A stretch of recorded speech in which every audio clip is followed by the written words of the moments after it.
Hello friend, कैसे हैं आप लोग। तो आइए आज का टॉपिक चालू करते हैं। 6th क्लास की एनसीईआरटी हिस्ट्री चैप्टर 3 आरंभिक नगरों के बारे में आज हम बात करेंगे। जब हम बात करते हैं आरंभिक नगर, तो आरंभिक नगर का जो विस्तार है इसके बारे में हमें जानकारी 4700 साल पहले मिलती है। और ये जानकारी हमें कहाँ से मिलती है, तो इस प्रकार की चीज़ों की जानकारी हमें सबसे पहले जो मिलती है वह सिंधु घाटी से मिल जाती है। सिंधु नदी के आसपास आपको मिल जाती है। तो सिंधु नदियों के जो सहायक नदी थी ना, सिंधु नदियों की सहायक नदियों के आसपास 4700 साल पहले हमें आरंभिक नगरों की जानकारी प्राप्त हो जाती है। तो आइए चालू करते हैं इसी से संबंधित कुछ प्रमुख नगरों के बारे में, उनके विस्तार के बारे में और उनके विकास के बारे में आज जानने का काम करेंगे। तो आइए चालू करते हैं आज का नगर, आरंभिक नगर। कह रहा है क्या, हड़प्पा की कहानी। जब बात करते हैं हड़प्पा के बारे में तो अक्सर पुरानी इमारत अपनी कहानी बताती है। हड़प्पा के बारे में आपको जो विस्तार से जानकारी मिलेगी वह जानकारी आपको 12th क्लास में मिल जाएगी। जब हम 12th क्लास का पढ़ेंगे हिस्ट्री, तो आपको वहाँ पर विस्तार से बताऊंगा कि हड़प्पा में कैसे लोगों ने अपने राज्य का विकास किया या फिर रहने के लिए वहाँ पर खेती का डेवलपमेंट किया, नगरों का विकास किया, नगरों को किस प्रकार से बांटा गया, नगरों में किस प्रकार के लोग रहा करते थे। ऐसे कुछ चीज़ों के बारे में विस्तार से मैं बताने का वहाँ पर काम करूँगा। कह रहे लगभग 150 साल पहले जब पंजाब में पहली बार रेलवे लाइन बिछाई जा रही थी, तो इस काम में जुटे इंजीनियरों को अचानक हड़प्पापुरा स्थल मिला। तो देखो, हड़प्पापुरा स्थल की जानकारी 150 साल पहले पंजाब में रेलवे लाइन के टाइम मिली थी। ये आधुनिक पाकिस्तान में है। उन्होंने सोचा कि ये एक ऐसा खंडर है जहाँ से अच्छी ईंटें मिलेगी। यह सोचकर वे हड़प्पा के खंडरों से हजारों ईंटें उखाड़ ले गए और उनसे उन्होंने रेलवे लाइन बिछाई। इनसे, या कह सकते हैं इससे, कई इमारतें पूरी तरह खत्म हो चुकी थी। क्योंकि प्राचीन टाइम में जब रेलवे लाइन का विस्तार किया गया पंजाब में, तो लोगों को जब यहाँ से ईंटें मिली, तो यहाँ पर ईंटें जो थी वो पकी हुई ईंटें थी। पकी हुई ईंटें। अब यहाँ से आपको समझ में आ चुका होगा कि जितने भी हड़प्पा के साइट हैं, उस हड़प्पा के साइट पर आपको दो प्रकार की ईंटें मिल जाती हैं। एक तो पक्की ईंटें मिल जाती है हमें, और दूसरी में जो मिल जाती है वो कच्ची ईंटें मिल जाती है। तो यहाँ पर पक्की ईंटों का इस्तेमाल तो यहाँ पे घरों को बनाने के लिए और कुछ खास इमारतों को बनाने के लिए किया गया होगा, जबकि कच्ची ईंटों का इस्तेमाल वहाँ पर निम्न क्लास के जो लोग रहते थे उनके लिए किया गया होगा। कहता है इसके बाद लगभग 80 साल पहले पुरातत्वविदों ने इस स्थल को ढूंढा और तब पता चला कि ये खंडर उपमहाद्वीप के सबसे पुराने शहरों में से एक है। तो किस नगर की खोज सबसे पहले हुई थी, इसलिए बाद में मिलने वाले इस तरह के सभी पुरास्थलों में जो इमारतें और चीजें मिली उन्हें हड़प्पा सभ्यता की इमारत कहा गया।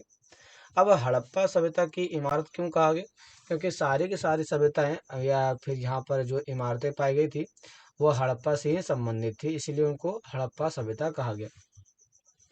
इन शहरों का निर्माण लगभग 4700 साल पहले हुआ था, और हड़प्पा सभ्यता का जो निर्माण हुआ था वह सिंधु नदी के आसपास हुआ था। सिंधु नदी के आसपास हुआ था। कह रहे कि प्रायः पुरानी इमारतों को तोड़कर उनकी जगह नए भवन बनाए जाते थे।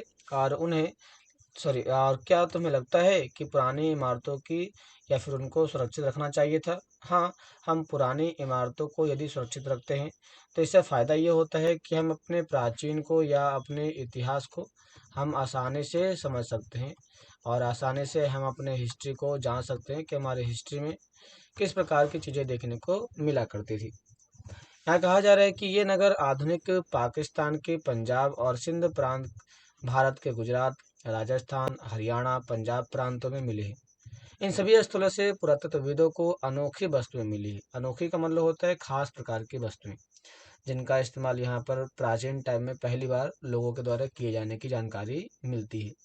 जैसे कि मिट्टी के लाल बर्तन जिस पे काले रंग का चित्र बने थे, पत्थर के बाट, मोहरे, मनके, तांबे के उपकरण और पत्थरों के लंबे ब्लेड भी हमें पाए गए हैं। इस प्रकार की जानकारी ये बताता है कि प्राचीन टाइम में लोगों के द्वारा इस प्रकार की चीज़ों का इस्तेमाल आरंभिक नगरों के विकास के साथ साथ किया गया होगा। कह रहे इन नगरों की विशेषता क्या थी। इन नगरों में से कई को दो या उससे ज़्यादा हिस्से में बांटा गया था। प्रायः पश्चिमी भाग छोटा था लेकिन ऊंचाई पर बना था। पूर्वी हिस्सा बड़ा था लेकिन इसके निचले इलाके में थे। तो नगरों की विशेषता की बात की जाए तो यहाँ के नगरों को दो पार्ट में बांटा गया। ऊपर वाले पार्ट को दुर्ग कहा गया और निचले पार्ट को निचला शहर कहा गया। निचला शहर कहा गया। तो ये ऊंचाई पर बनाया गया था। ऊंचाई पर बनाया गया था और ये नीचे वाले भाग में बनाया गया था। ऊंचाई वाले भागों को पुरातत्वविदों ने नगर दुर्ग नाम दिया। दुर्ग नाम दिया। जबकि नीचे वाले हिस्से को निचला नगर नाम दिया। निचला नगर नाम दिया। दोनों हिस्सों की चार दीवारी पक्की ईंटों से बनाई गई थी। मतलब कि इनके चारों ओर जो घेरा देने का काम किया गया था, वह घेरा देने का काम यहाँ पर पक्की ईंटों से किया गया था। इसकी ईंटें इतनी अच्छी पक्की थी कि हजारों सालों बाद आज तक उनकी दीवारें खड़ी रही। दीवार बनाने के लिए ईंट की चिनाई इस तरह करते थे कि दीवार खूब मजबूत रहा करते थे। तो यहाँ पे कह रहा है कि इस प्रकार के जो दीवार बनाए गए थे, दीवारों को बनाने के लिए इन्होंने किन चीज़ों का इस्तेमाल किया गया होगा। तो दीवारों को बनाने के लिए इस समय देखा जाए तो खास प्रकार से इन्होंने चूना का इस्तेमाल किया। इसके साथ साथ गारा का इस्तेमाल किया। इसके साथ साथ यहाँ पर देखा जाए तो चारकोल का इस्तेमाल किया। ऐसे ही कई सारी चीज़ों का इस्तेमाल इन्होंने इस समय अपने ईंटों को माध्यम से चिपकाने का इस्तेमाल किया और दीवार बनाने का काम किया। कहते हैं कुछ नगरों के नगर दुर्ग कुछ खास इमारतें बनाई गई थी। मिसाल के तौर पर मोहनजोदाड़ो में खास तालाब बनाया गया जिसे पुरातत्वविदों ने महान स्नानागार कहा है। तो महान स्नानागार की जो जानकारी मिलती है हमें, वह मोहनजोदाड़ो से मिल जाती है। कहाँ से मिलती है? मोहनजोदाड़ो से मिल जाती है। कहता है इस तालाब को बनाने के लिए ईंट और प्लास्टर का इस्तेमाल किया गया था ताकि पानी को रिसाव को रोकने के लिए प्लास्टर और ऊपर से चारकोल की परत चढ़ाई गई थी। तो प्लास्टर और चारकोल को लेयर के तौर पर लगाया गया था और ईंट और प्लास्टर का इस्तेमाल यहाँ पे किया गया था चिनाई करने के लिए। आगे बात करते हैं तो कहता है कि यहाँ पर इस सरोवर में दो तरफ से उतरने के लिए सीढ़ियाँ बनाई गई थी और चारों ओर कमरे बनाए गए थे। इसमें भरने के लिए पानी कुएं से निकाला गया था और उपयोग के बाद इसे खाली कर दिया गया था। आइए देखते हैं इसके चित्र के बारे में। आपको इसका चित्र यहाँ पर दिया गया है। ये जो देख रहे हैं आप नीचे डायग्राम, ये सीढ़ी है और इस सीढ़ी का जो इस्तेमाल था यहाँ से नीचे उतरने के लिए, और यहाँ पर सीढ़ी है जिसका इस्तेमाल नीचे उतरने के लिए किया गया था। यहाँ पर देखा जाए तो चारों तरफ में छोटे छोटे घर बनाए गए हैं। छोटे छोटे यहाँ पर घर रूम से बनाए गए हैं। इस प्रकार के रूम का स्नान कपड़ों को बदलने के लिए और नहाने के लिए भी किया गया था। और इसमें पानी के भरने के बाद यहाँ पर साइड से पानी को निकलने की व्यवस्था की गई थी। इसीलिए यहाँ पर जल निकासी प्रणाली काफ़ी ज़्यादा सुशोभित और अच्छी प्रणाली बताई जाती है। कहा जाता है कि कालीबंगन और लोथल जैसे अन्य नगरों में अग्निकुंड मिले हैं। तो ये बहुत ही इम्पोर्टेंट पॉइंट बताया गया है यहाँ पर कि हमें अग्निकुंड की जानकारी कहाँ मिल जाती है। तो अग्निकुंड की जानकारी कालीबंगन और लोथल में मिल जाती है। कहता संभवतः यज्ञ किए जाते होंगे। मतलब ये हुआ जहाँ पर भी हमें अग्निकुंड मिले हैं वहाँ पर यज्ञ की जानकारी मिलती है और ये यज्ञ कालीबंगन और लोथल में किए गए थे। कह रहा है हड़प्पा, मोहनजोदाड़ो और लोथल जैसे कुछ नगरों में बड़े बड़े भंडार गृह मिलते हैं। तो बड़े बड़े भंडार गृह का मतलब होता है यहाँ पर फूड स्टोरेज सिस्टम का इस्तेमाल किया गया होगा। तो फूड स्टोरेज के लिए यहाँ पर काफ़ी बड़े बड़े टैंक बनाए गए होंगे, या फिर कह सकते हैं हमारे पास जो पटना में गोलघर है वैसा बनाया गया होगा ताकि इसके अंदर फूड को रखा जा सके और फूड को लॉन्ग टाइम के लिए इस्तेमाल किया जा सके, इसके लिए बनाया गया होगा। यहाँ पे कहता है भवन, नाले और सड़कों के बारे में बात करता है। कहता है इन नगरों के घर आमतौर पर एक या दो मंजिले हुआ करते थे। मतलब ये हुआ कि यहाँ के जितने भी भवन मिलते हैं वह दो मंजिल के हुआ करते थे। घर के आंगन के चारों ओर कमरे बनाए जाते थे और अधिकांश घरों में एक अलग स्नानागार होता था और कुछ घरों में कुएं भी होते थे। एक आंकड़े के अनुसार इस समय हड़प्पा सभ्यता में लगभग 700 के आसपास कुएं थे। 700 के आसपास कुएं में मिल जाती है। इसकी जानकारी आपको 4th और 6th सेंचुरी के आसपास पाए गए कुछ ग्रंथों के अनुसार इसमें बताया गया है। कई नगर में ढके हुए नाले मिल जाते हैं। इन्हें सावधानी से सीधी लाइन में बनाया गया था। हर नाली में हल्की ढलान होती थी ताकि पानी आसानी से बह करके जा सके। अक्सर घरों की नालियों को सड़कों की नालियों से जोड़ दिया गया, जो बाद में बड़े नालों से मिल जाया करते थे। जैसे कि आज के टाइम में देखा जाए तो आपका ये घर है, आपके घर से निकलने वाली नाली जो होती है वो आपके रोड की नाली से मिल जाती है, और ये रोड की नाली आपका जो मेन रोड होता है उससे मिल जाती है, और यही नाली आगे जाकर के नाला आपका जो नाला होता है बड़ा वाला उसमें जाकर के मिल जाता है। तो इस प्रकार से हमारे यहाँ पर ड्रेनेज सिस्टम देखने को मिलती है। कहता है नालों के ढके होने के कारण इसमें जगह जगह पर मेन होल बनाए गए थे। मेन होल की बात करते हैं तो आपको पता है आज के टाइम में हम कुछ कुछ दूरियों पर इस प्रकार के मेन होल बनाते हैं ताकि गंदे पानी को हम साफ कर सके, या फिर इसमें यदि गंदगी जमा होती है तो उसको हम यहाँ से बाहर निकाल सकें, जिनके जरिए इनकी देखभाल और सफाई की जाती थी। घर, नाले, सड़कों का निर्माण योजनाबद्ध तरीके से एक साथ किया गया था। यहाँ पर इस प्रकार से इसलिए किया गया था ताकि घरों से निकलने वाले जितने भी कचरे होते हैं या घरों से निकलने वाले जितनी पानी होती है सीधे वो आपके नाले में जा सके, और फिर हम उसका आसानी से मैनेजमेंट कर सके, देख रेख कर सके, इसके लिए इसको बनाया गया था। यहाँ पर वर्णित घरों मतलब कि जो घर दिखाए गए हैं और पिछले अध्याय में वर्णित घरों में तुमने क्या अंतर देखा? तो पहले के चैप्टर में जो हमने घर देखे थे उस घर में हमारे पास कुछ खास तरीके के घरों के बारे में नहीं बताए गए थे। वहाँ पर जो घर हुआ करते थे वो गुफाओं में थे, यहाँ पे घर जो हैं वो ईंटों से बनाए गए थे। कह रहा है कि कोई दो अंतर बताइए। तो प्राचीन टाइम में जो लोग रहा करते थे वो अपने सुरक्षा के लिए गुफाओं में बसना चालू किया, लेकिन आज के टाइम में लोगों ने अपने घरों को पारंपरिक तरीके से मतलब कि ईंटों को बना करके इन्होंने रहना चालू कर दिया था, मतलब कि सभ्य तरीके से इन्होंने पहली बार रहना चालू किया। कहता है नगरीय जीवन की बात करते हैं। ये कह रहा है हड़प्पा के नगरों में बड़ी हलचल रहा करती होगी। यहाँ पर ऐसे लोग रहते होंगे जो नगर की खास इमारतें बनाने की योजना में जुटे रहते होंगे। मतलब ये हुआ कि इस प्रकार के जो आप घर देख रहे हो ना, इसको बनाने के लिए लोगों का यहाँ पर बहुत ही बड़े मात्रा में इस्तेमाल किया गया। ये संभवतः यहाँ के शासक थे। यह भी संभव है कि ये शासक लोगों को भेजकर दूर दूर से धातु, बहुमूल्य पत्थर और अन्य उपयोगी वस्तुओं को मंगाया करते होंगे, तभी तो यहाँ पर इस प्रकार से चीजों को बनाया गया था। शायद शासक लोग खूबसूरत मन को सोने चांदी से बने आभूषणों, कीमती चीजों को अपने पास रखा करते होंगे। अब ये ऐसा इसलिए क्योंकि इस प्रकार की चीजों की जानकारी हमें उनको उनके जो कब्र थे ना, हमें उनके कब्रों से मिल जाती है। जब इनके कब्रों को दफनाया गया तो कब्रों के दफनाने के बाद इनके आसपास में मिल जाते हैं बर्तन, मिल जाते हैं। यहाँ पर हमें आसपास में हड्डियाँ मिल जाती है। यहाँ पर हमें आसपास में कुछ बहुमूल्य धातु मिल जाते हैं। जो बहुमूल्य धातु हैं, हड्डियाँ हैं, ये बताती है कि यहाँ पर लोगों ने इस प्रकार के बहुमूल्य चीज़ों का इस्तेमाल किया होगा। इन नगरों में लिपिक भी हुआ करते थे जो मोहरों पर लिखते थे। तो देखो ध्यान देना, लिपिक लिपिक का मतलब क्या होता है? जो लिपिक है, लिपिक एक टाइप की लिपि होती है, मतलब कि एक टाइप की भाषा होती है, और इसका जो उपयोग था, इसका उपयोग इस समय जो किया गया वह सिक्कों पर किया गया था। सिक्कों पर इस प्रकार के लिपि का उपयोग किया गया था। यहाँ पे कह रहा है यहाँ पे कह रहा है कि शायद अन्य चीजों पर भी लिखते होंगे जो अभी तक नहीं बच पाई है। इसके अलावा नगरों में शिल्पकार स्त्री पुरुष भी रहते थे, मतलब कि यहाँ पर जो शिल्पकार हुआ करते थे महिला और पुरुष दोनों ही शिल्पकार रहते थे। कह रहा है कि जो अपने घरों या किसी उद्योग स्थल पर तरह तरह की चीजें बनाते होंगे।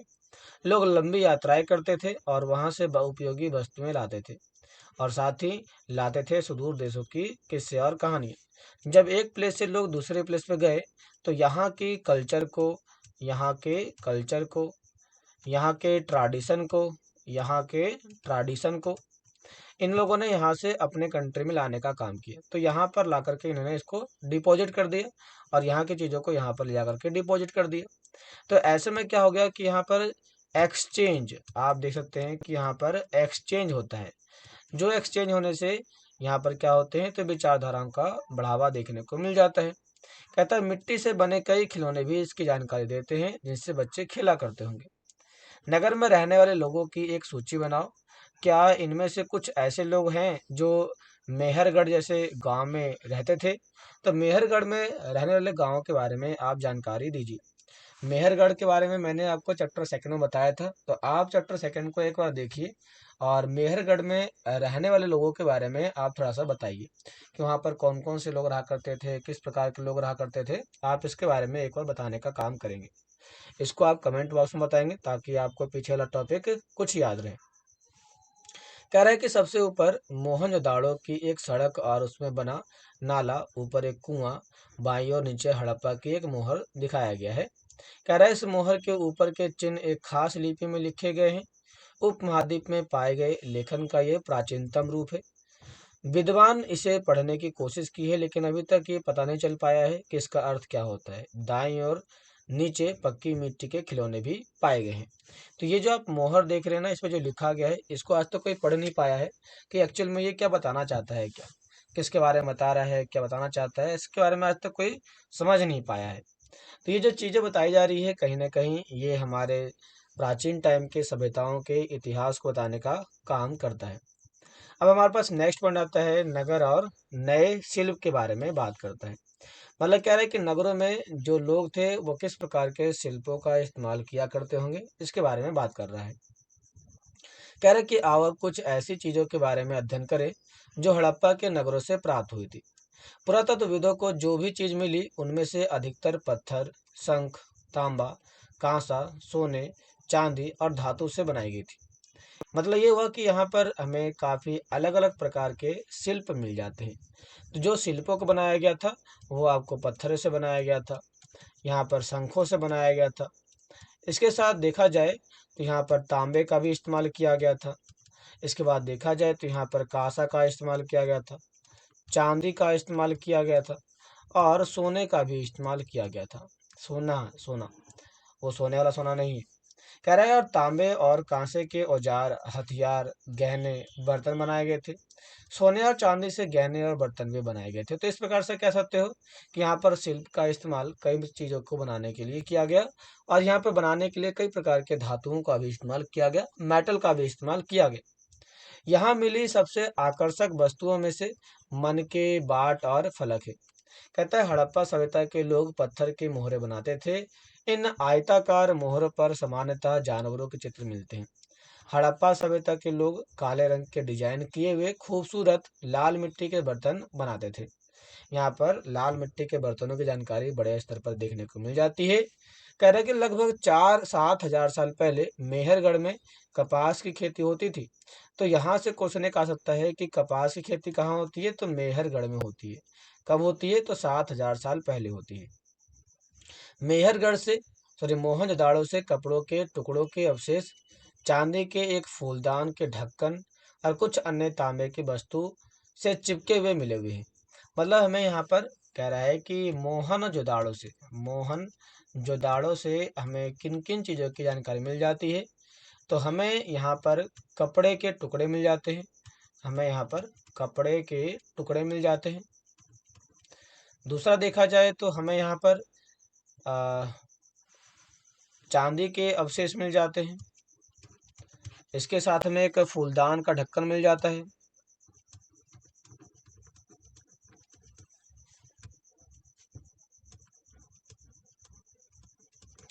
तो ऐसे कई सारे चीज़ों की जानकारी हमें यहाँ पर मिल जाती है, मोहनजोदाड़ो से मिल जाती है। कहते हैं पक्की मिट्टी और फायांस से बनी तकलियाँ सूत कताई का संकेत देती है। अब इसका मतलब ये हुआ कि यहाँ पर इस प्रकार के चीज़ों का जो इस्तेमाल था ये यहाँ के धनी लोगों के द्वारा इस्तेमाल किया गया। धनी लोगों ने इस प्रकार के फायांस और तकलियों का इस्तेमाल किया था। कहता है इनमें से अधिकांश वस्तुओं का निर्माण विशेषज्ञों ने किया था। विशेषज्ञ उसे कहते हैं जो किसी खास चीज को बनाने के लिए खास प्रशिक्षण लिया करते होंगे, जैसे कि पत्थर को तराशना, मनके को चमकाना या फिर मोहरे पर पच्चीकरी करना। पच्चीकरी का मतलब होता है यहाँ पर चित्रकारी करना। चित्रकारी करना मतलब उसमें अलग अलग प्रकार के डायग्राम को बनाने का काम करना। पृष्ठ 28 पर चित्र देखो, मूर्ति का चेहरा कितने आकर्षक ढंग से बनाया गया है, उसकी दाढ़ी कितनी अच्छी दिखाई गई है और यह किसी विशेषज्ञ मूर्तिकार का ही काम हो सकता है। आप जो ये डायग्राम देख रहे थे ना, ये डायग्राम, ये जो डायग्राम है, ये जो राजा का जो चित्र आप देख रहे हैं, ये इसी को बताने का काम कर रहा है कि इसकी आंखें कैसे बनाई गई है, नाक, मुंह, इसके दाढ़ी, इसके साथ इसके जो चद्दर है जो ओढ़ रखा है, इसके बारे में जो बनाया गया है, ऐसे कुछ चीज़ों को बताना चाहता है कि यहाँ पर किस प्रकार से काश्तकार का डेवलपमेंट किया गया था। हर व्यक्ति विशेषज्ञ नहीं हो सकता था। हमें ये बात पता नहीं है कि क्या सिर्फ पुरुष ही ऐसे काम में प्रशिक्षण हासिल करते थे या फिर केवल महिलाएं। शायद कुछ महिलाएं और पुरुषों दोनों ने ही इस प्रकार के कामों में दक्ष थे। दक्ष का मतलब होता है वह इस काम में उत्तीर्ण थे और ज़्यादा सक्सेसफुल देखने को मिल जाते हैं, वो ट्रेंड थे इस बारे में। कहता है फायांस क्या होता है। कहता है पत्थर और शंख प्राकृतिक तौर पर पाए जाते थे, लेकिन फायांस को कृत्रिम रूप से तैयार किया गया। ये बालू, अस्टाफिट पत्थरों के चूर्ण को गोंद को मिला करके बनाई गई थी और इसके बाद इन वस्तुओं पर एक चिकनी परत चढ़ाई गई, जिसे चिकनी परत के रंग प्रायः नीले रंग के हुआ करते थे या हल्के समुद्री रंग के हुआ करते थे। तो नीले और हल्के समुद्री रंगों को चढ़ा करके इसे फायांस बनाने का काम किया गया। फायांस से मनके, चूड़ियाँ, बाले और छोटे बर्तन भी बनाए जाते थे। मतलब ये हुआ कि फाइनेंस का जो उपयोग था, इसका जो उपयोग है, इसका उपयोग यहाँ पर मन के चूड़ी, बाले और छोटे बर्तन को बनाने के लिए किया गया। कहता है कि कच्चे माल की खोज। अब आपको सामान को बनाने के लिए कच्चा माल चाहिए, तो यहाँ पर कच्चा माल कहाँ से लाया गया। कह रहा है कि कच्चा माल उन पदार्थों को कहते हैं जो या तो प्राकृतिक रूप से मिलते हैं या फिर किसान या पशुपालक उनका उत्पादन करते हैं, जैसे लकड़ी या धातु के अयस्क। अयस्क का मतलब होता है और प्राकृतिक रूप से उपलब्ध कच्चे माल है। इनमें से फिर भी कई तरह की चीजें बनाई जाती है। मिसाल के तौर पर किसानों द्वारा पैदा किए गए कपास को कच्चा माल कहा जाता है या कहते हैं। जो कपास माल है या वो भी और ही है, वो कैसा है तो कच्चा माल है, जिसे बाद में कताई और बुनाई के माध्यम से कपड़ा बनाया गया। हड़प्पा में लोगों को कई चीजें वही मिलती थी, लेकिन लोहा, तांबा, सोना, चांदी और बहुमूल्य पत्थरों को दूर दूर से मंगाने का काम किया गया। बहुमूल्य पत्थरों में एक आता है लार्ज वर्थ पत्थर आता है, लार्ज वर्थ मनी आता है। इस पत्थर को यहाँ पे मंगाया गया था, अफगानिस्तान से मंगाया गया था। कहाँ से मंगाया गया था तो अफगानिस्तान से इसे मंगाया गया था। यहाँ पे कहा भी जाता है कि हड़प्पा के लोग तांबे का आयात संभवतः, तांबा कहाँ से मंगाया गया था तो तांबा मंगाया गया था राजस्थान से मंगाया गया था। यहाँ तक कि पश्चिमी एशियाई देश ओमान से भी तांबे का आयात किया गया। तो तांबा कहाँ से मंगाया गया तो तांबा जो है वह ओमान से भी मंगाया गया था। कांसा बनाने के लिए तांबे के साथ मिलाई जाने वाली वस्तु टीन थी। तो ध्यान देना यहाँ पर, कांसा, कांसा को यदि बनाना है तो हमें इसमें तांबा मिलाया गया और टीन मिलाया गया। तो टीन को और तांबा को मिलाकर के कांसा बनाया गया था। यहाँ पे कहता है, क्या कहता है कि टीन का आयात आधुनिक ईरान और अफगानिस्तान से किया गया। तो टीन कहाँ से मिलाया गया हमने, टीन को हमने मंगाया अफगानिस्तान से मंगाया, अफगानिस्तान से मंगाया और इसे हमने दूसरा ईरान से मंगाने का काम किया। कह रहा है इसके साथ साथ कि सोने का आयात कहाँ से हमने किया, सोना कहाँ से मंगाया तो सोना हमने कर्नाटक से मंगाया और बहुमूल्य पत्थर का आयात गुजरात, ईरान और अफगानिस्तान से करने का काम किया। अब यहाँ पर देखो कह रहा है कि नगरों में रहने वालों के लिए भोजन, जो लोग नगर में रहा करते थे वो खाने में क्या खाया करते होंगे। कहता है लोग नगरों के अलावा गांव में भी रहा करते थे। वे लोग अनाज उगाते थे और जानवर पालते थे। किसान, चरवाहे ही शहरों में रहने वाले शासकों, लेखकों और दस्तकारों को खाने के सामान देते थे। पौधे के अवशेषों से पता चलता है कि हड़प्पा के लोग गेहूं, जौ, दाल, मटर, धान, तिल और सरसों इन सभी को उगाने का काम किया करते थे। तो कह सकते हो कि यहाँ पर हड़प्पा में किस प्रकार के फसलों का उत्पादन किया गया। तो हड़प्पा में इस प्रकार के फसलों का उत्पादन बड़े स्तरों पर किया गया। जमीन की जुताई के लिए हल का प्रयोग किया गया। हड़प्पा काल के हल तो नहीं बचा है, लेकिन वे प्रायः लकड़ी के बनाए जाते थे। लेकिन हल के आकार खिलौने मिले हैं। इस क्षेत्र में बारिश कम होती थी, इसलिए सिंचाई के लिए लोगों ने कुछ तरीके अपनाए होंगे। तो यहाँ पर कह रहा है क्या, इरिगेशन। अब यहाँ पर इरिगेशन के लिए यहाँ के लोगों के द्वारा जो इस्तेमाल किया गया वो था आपका rain water harvesting, rain water harvesting.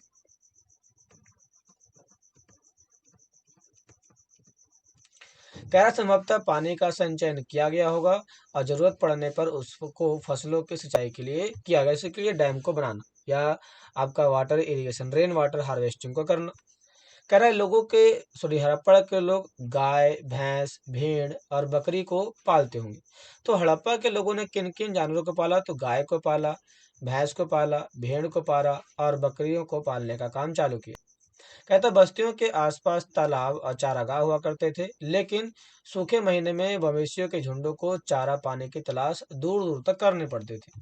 आपको पता होगा कि आज के टाइम में हमारा जो राजस्थान है, तो राजस्थान में कई सारी ऐसी कम्युनिटी है जो अपने जानवरों को लेकर के दिल्ली और दिल्ली के आसपास के region में घूमने चली जाती है। तो यहाँ पर जो लोग आते हैं वो लोग खास करके यायावार कम्युनिटी के होते हैं, यायावार समुदाय के होते हैं, जो अपने जानवरों को चराने के लिए इधर उधर भटकते रहते हैं। तो जानवरों को ये चराते हैं ताकि ये अपने जानवरों को चारा खिला सके। आगे यहाँ पे कहता है क्या, यहाँ पे कहा गया कि इन्हें ले गए और वे बेर जैसे फलों को इकट्ठा करते थे, मछली पकड़ते थे और हिरन जैसे जानवरों का शिकार करते थे। तो यहाँ पर किस जानवर का शिकार किया गया? तो हिरन का शिकार किया गया। कहता गुजरात में हड़प्पा काले नगर का सूक्ष्म निरीक्षण बताइए। कह रहा कच्छ के इलाके में खतिर बेट के किनारे धौलावीरा नगर बसा हुआ है। तो धौलावीरा कहाँ पे बसा हुआ है? ये खतिर बेट के किनारे बसा हुआ है, खतिर बेट के किनारे बसा हुआ है, जो गुजरात के कच्छ में पड़ता है। कह रहा है वहाँ साफ पानी मिलता था और जमीन उपजाऊ थी। जहाँ हड़प्पा सभ्यता के कई नगर दो भागों में बट गए थे। जैसे धोलावीरा नगर को तीन भागों में बांटा गया था। इसके हर हिस्से के चारों ओर पत्थरों की ऊंची ऊंची दीवार बनाई गई थी। इसके अंदर जाने के लिए बड़े बड़े प्रवेश द्वार थे। इस नगर में खुला मैदान भी था जहां पब्लिक प्रोग्राम को आयोजित किया गया। यहाँ मिले कुछ अवशेषों में हड़प्पा लिपि के बड़े बड़े अक्षरों के पत्थरों को खुदाया गया था। मतलब कि यहाँ पर पत्थरों के ऊपर यहाँ के कामों को दर्शाया गया। इन अभिलेखों को संभवतः लकड़ी में जड़ा गया था। यह एक अनोखा अवशेष है क्योंकि आमतौर पर हड़प्पा के लेख मुहर जैसे छोटी वस्तुएं पर पाए जाते हैं। कहता गुजरात की खंबात की खाड़ी में मिलने वाली साबरमती की एक उपनदी के किनारे बसा लोथल। तो लोथल कहाँ पर है? लोथल जो है वो साबरमती आश्रम के जो है ना नदी, उन्हीं के आसपास ये बसा हुआ है। कहता है जहाँ कीमती पत्थर जैसे कि कच्चा माल आसानी से मिल जाया करता है, लोथल में हमें कच्चा माल आसानी से मिलता है। ये पत्थर जो थे वो शंख को बनाने के लिए पत्थरों और धातुओं से बनाई गई चीजों का एक महत्वपूर्ण केंद्र था। तो जो लोथल था, वह लोथल कई प्रकार के चीजों का निर्माण किया जाता था। तो लोथल जो था ना, वह एक टाइप के हस्तशिल्प का केंद्र हुआ करता था। हस्तशिल्प के कारण यहाँ पर विभिन्न प्रकार के आकृतियों का, पत्थरों का, शंखों का इस्तेमाल किया गया। कैलाश नगर में एक भंडार गृह भी थी। इस भंडार गृह से कई गुना मोहर और मुद्रांकन या मोहरबंदी, गीली मिट्टी के दबाने से बना उनकी छाप जानकारी मिल जाती। तो मोहरबंदी का मतलब होता है आयत, आयत या आहत, गलती बोल दिया मैंने, आहत। हमें यहाँ पर आहत सिक्के की जानकारी मिल जाती है। आहत का मतलब होता है ढाले गए सिक्कों के बारे में बताना। यहाँ पर आगे देखते हैं, कहता है क्या, कह रहा है कि यहाँ पर एक इमारत मिली है जहाँ संभवतः मनके बनाने का काम होता था। पत्थर के टुकड़े, अधबने मनके बनाने वाले उपकरण और तैयार मनके भी यहाँ से मिले। अब किसी की जानकारी हमें तब मिलती है जब वहां पर हमें क्या मिल जाए, तब वहां पर हमें अवशेष मिल जाए, बचा हुआ सामान मिल जाए। कहता है मुद्रा या मुद्रांकन या मुहरबंदी। मोहर का प्रयोग सामान से भरे उन डिब्बों को, थैलों को चिन्हित करने के लिए किया गया था। मोहर का मतलब होता है ठप्पा मारना। कहता है जिसमें हमें पंच मारते हैं ना, पंच मारते हैं किसी भी कंपनी का या लोगो का, उसको कहते हैं मोहर मारना। कहता है थैले को बंद करने के बाद उन्हें मुहाने पर गीली मिट्टी पोत कर उन पर मोहर लगाई जाती थी। मोहर की छाप को मोहरबंदी कहा गया। तो मोहर के छाप को ही मोहरबंदी कहा गया।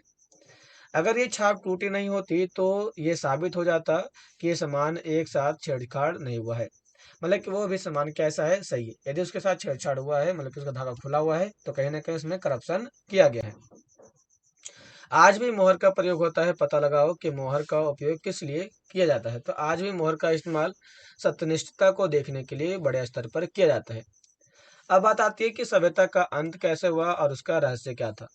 लगभग 3900 साल पहले एक बड़ा बदलाव देखने को मिलता है। यहाँ पर अचानक लोगों ने नगरों को छोड़ दिया, लेखन, मोहर, बाट का प्रयोग करना बंद कर दिया। दूर दूर कच्चे माल का आयात काफी कम हो चुका था और मोहनजोदाड़ो में सड़कों पर कचरे के ढेर बनने लगे। जल निकासी प्रणाली खत्म हो चुकी थी और सड़कों पर ही झुग्गी नुमा घर बनाए जाने लगे थे। तो यहाँ पर लोगों ने अपने प्राचीन परंपराओं को छोड़ दिया था, प्राचीन इनके परंपराओं को छोड़ दिया था। कह रहे कि ये सब क्या क्यों हुआ, कुछ पता नहीं। कुछ विद्वानों का कहना है कि नदियां सूख गई थी। अब यहाँ पर प्राचीन परंपराओं के खत्म होने के क्या रीजन थे? तो यहाँ पर पहला कह रहा है क्या, पहला कह रहा है नदियों का सूखना, नदियों का सूखना यहाँ पर कह रहा है। ठीक है। दूसरा पे कह रहा है क्या, जंगलों का विनाश होना, जंगलों का विनाश होना, मतलब जंगल खत्म हो चुके थे, जंगलों का खत्म होना। यहाँ पे कह रहा है कि इसका कारण हो सकता है कि ईंटें पकाने के लिए ईंधन की लकड़ी पड़ती थी, जरूरत पड़ती थी, वो खत्म हो चुकी थी। इसके अलावा मवेशियों के बड़े बड़े झुंडों से चारागाह और घास वाले मैदान समाप्त हो गए। तो चारागाह का खत्म होना, चारागाह का खत्म होना।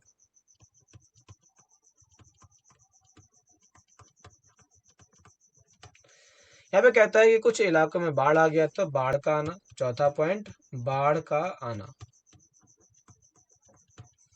कहता है लेकिन इन कारणों से यह स्पष्ट नहीं होता कि सभी नगरों का अंत कैसे हो गया, क्योंकि बाढ़ और नदियों के सूखने का असर कुछ ही इलाकों में पड़ता है, लेकिन बहुत सारी जगह पर तो थे नहीं, लेकिन फिर भी वो खत्म कैसे हो गए? ऐसा लगता है कि शासकों का नियंत्रण समाप्त हो गया। जो भी हुआ हो, परिवर्तन का असर बिल्कुल साफ दिखाई पड़ता है। आधुनिक पाकिस्तान के सिंध और पंजाब की बस्तियां उजड़ चुकी थी और कई लोग पूरब और दक्षिण के इलाकों में छोटी छोटी बस्तियां बसा करके जमना चालू कर दिए थे। यहाँ पर एक दूसरे अलग क्षेत्र का बताने का काम कर रहा है। कह रहा है एटलस में मिस्र को ढूंढो। नील नदी के आसपास वाले इलाकों को छोड़ करके मिस्र का अधिकांश भाग रेगिस्तान है। 5,000 साल पहले मिस्र में शासन करने वाले राजाओं ने सोना, चांदी, हाथी दांत, लकड़ी, हीरे जवाहरात लाने के लिए अपनी दूर दूर की सेना यात्रा भेजी। बड़े बड़े मकबरे बनाए, पिरामिड के नाम से भी जाना जाता है इन्हें। मकबरे को यहाँ पर पिरामिड के नाम से जानते हैं। राजाओं के मरने पर उनके शवों को इन्हीं पिरामिडों में दफनाया गया और उन्हें सुरक्षित किया गया। इन सबों को मम्मी कहते हैं, मतलब कि जब किसी डेथ बॉडी को हम इसमें सबमिट कर देते हैं, रख देते हैं, तो उसी को हमने क्या कहा था, इसी को हमने मम्मी कहा था। उनके शवों के साथ और उनके चीजों दफनाने जाती थी और इनमें खाद्यान्न, पेय, वस्त्र, गहने, बर्तन, वाद्य यंत्र, हथियार, जानवर, मतलब कि यहाँ पर लोग जब मरते थे तो उनके साथ इस प्रकार की चीजों को दफनाया गया। कभी कभी शव के साथ उनके सेवक और सेविकाओं को भी दफनाया गया। दुनिया के इतिहास में शवों को दफनाने की परंपरा को देखते हुए मिस्र में सबसे ज्यादा धन दौलत खर्च किया गया। तो यहाँ पर जो है वह दफनाने का काम किया गया था। दफनाने में हमें काफी ज्यादा मात्रा में खर्च किए गए थे। तो यहाँ पर दफनाने के साथ साथ हमने कुछ चीजों को दफनाया, जैसे कि यहाँ पर खाद्यान्न, पेय पदार्थ, वस्त्रों को, गहनों को, बर्तनों को, वाद्य यंत्र को, हथियारों को, जानवरों को, इन सभी चीजों को इसके अंदर शामिल करने का काम चालू किया। आगे कहता है कि कल्पना करो तुम अपने माता पिता के साथ 4,000 साल पहले लोथल और मोनजारो की यात्रा कर रहे हो। ये बताओ कि तुम यात्रा कैसे करोगे? तो पहले टाइम में यात्रा करने के लिए हमारे पास घोड़ा गाड़ी था, घोड़ा गाड़ी। हमने घोड़ा गाड़ी का इस्तेमाल किया था या फिर पैदल, हमने पैदल चलने का इस्तेमाल किया था। तुम्हारे माता पिता यात्रा के लिए अपने साथ क्या क्या ले जाएंगे? मोहनदाड़ो में तुम क्या देखोगे? तो वहां पर बचे हुए अवशेषों को देखेंगे और कई सारी चीजों का हम इस्तेमाल करेंगे। तो क्लास ये टॉपिक खत्म होता है। इसमें कुछ टॉपिक के आंसर आप मुझे कमेंट बॉक्स में लिख के दिखाएंगे। नगर किसे कहते हैं? नगर दुर्ग किसे कहते हैं? शासक कौन था? इसमें कौन सी लिपि का इस्तेमाल किया गया था? कौन से मोहर क्या होता है? लिपिकार किसे कहते हैं? धातु किस धातु का इसमें इस्तेमाल किया गया? इसमें देखा जाए तो इसमें हमने चांदी का इस्तेमाल किया था, इसमें हमने सोने का इस्तेमाल किया था, हमने तांबे का भी इस्तेमाल किया था। इसके साथ देखा जाए तो इसमें टीन का इस्तेमाल किया गया था। ऐसे कैसे चीज़ों का इस्तेमाल किया गया आप मुझे लिख के दिखाएंगे, आप अपने कमेंट बॉक्स में लिखेंगे।